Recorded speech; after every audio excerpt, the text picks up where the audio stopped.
Listen. Now, you gotta wake up, Israel. You're in a docile state of mind. When you wake up, the white man knows he's finished. I'll say something. You people, you're not a race. You are a virus. You destroy the world. Everything beautiful, you poison. You drag us from our homes, you rape our daughters, murder our sons. You crack our spines and do all you can to break our will. You stab us. Then you put the knife in our hand and tell us it's our fault. And if you don't do it yourself, you stand by, close your eyes, and pretend there's nothing wrong. And then you pray to your God to silence our screams so that you can enjoy the happiness that we built for you with our blood. But it's not your fault. It's the only way you know how to be. And the only thing that will change anything is if another virus comes along and does to you what you do to us. And I hope that happens very soon.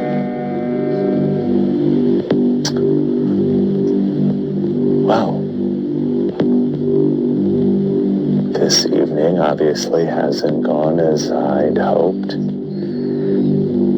And I think I'm having a full-on panic attack right now, so I'm going to go to the bathroom and get myself together. And when I come back, I hope you don't see me as the devil.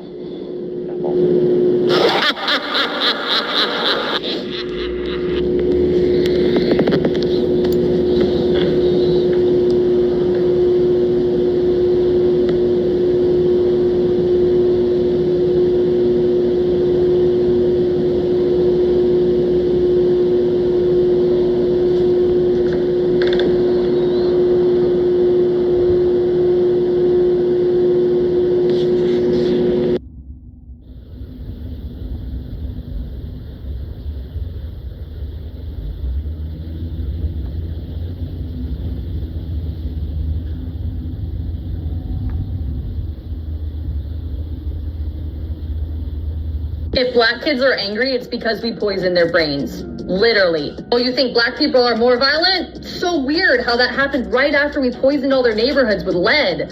Fucking crazy. Oh, and this is not any conspiracy theory or anything like that. This is well-documented U.S. history. And if nobody taught you this, it's probably because they didn't want you to know. So yeah, welcome to my latest rabbit hole. So let's start off with the science behind lead. Lead exposure is like one of the worst things that you can do to a developing child's brain.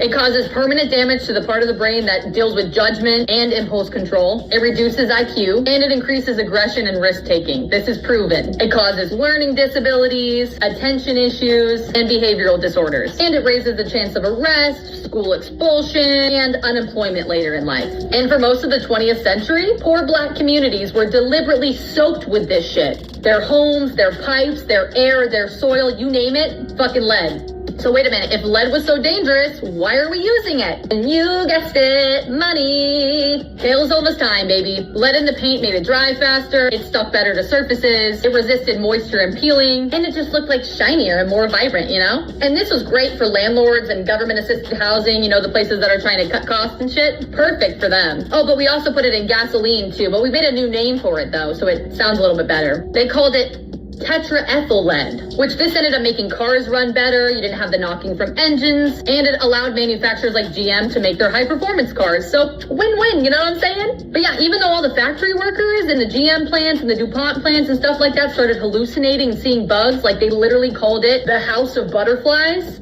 because people were seeing bugs and swatting up. But yeah, even though all of this shit was actively happening, they were like, I think we're safe.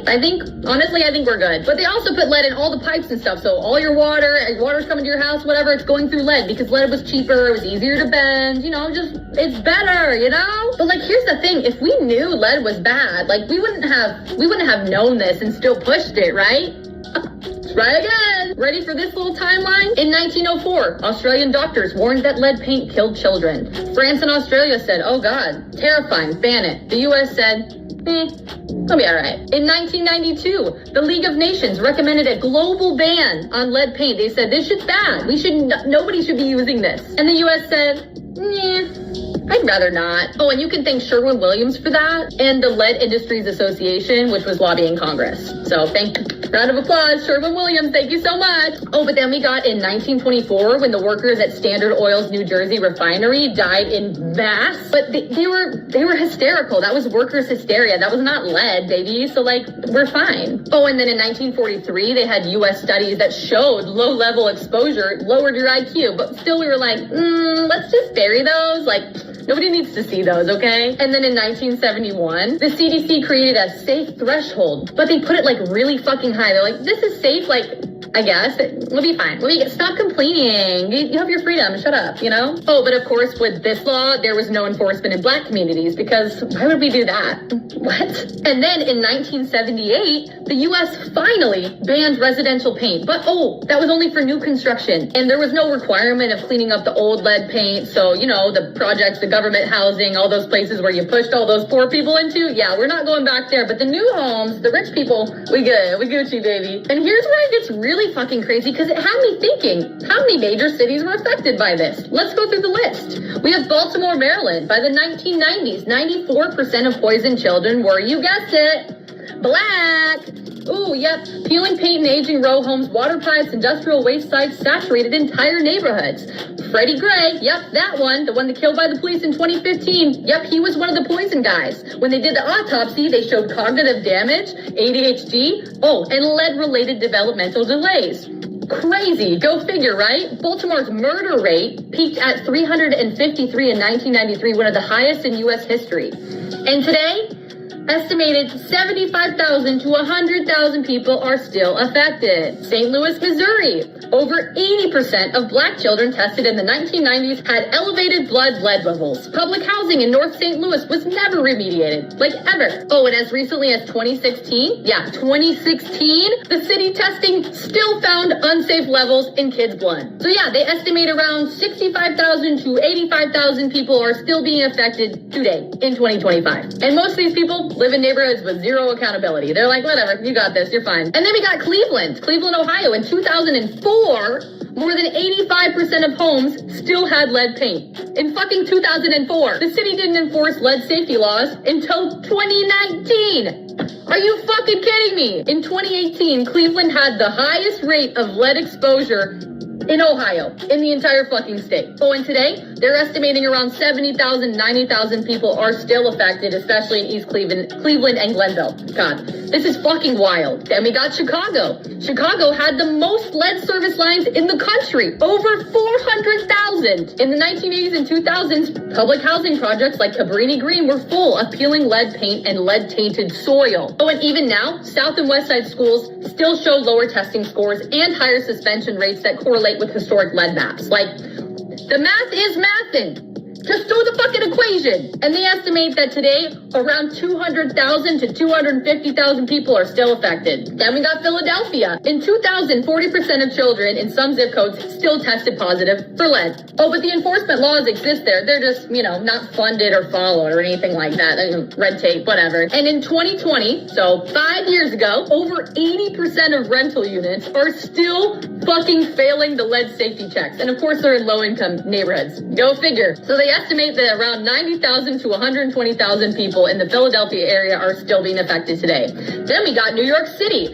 New York City banned lead paint in 1960, but the housing authority lied about the cleanup. In 2018, a federal investigation revealed that 19,000 children still living in the units that tested positive for lead. 19,000. The Bronx in particular shows the highest overlap between historical lead exposure and modern-day crime, incarceration, and underfunded schools. Still affected today, they're estimating around 250,000 to 300,000 people. So you want the total number of all these cities combined together? Yeah, they're estimating between 750,000 people and 945,000 people right now in 2025. But here's the most fucked up part about all of this. Let's say somebody escapes. You're 7 years old, you run away, you go live in Beverly Hills, I don't know, whatever the fuck.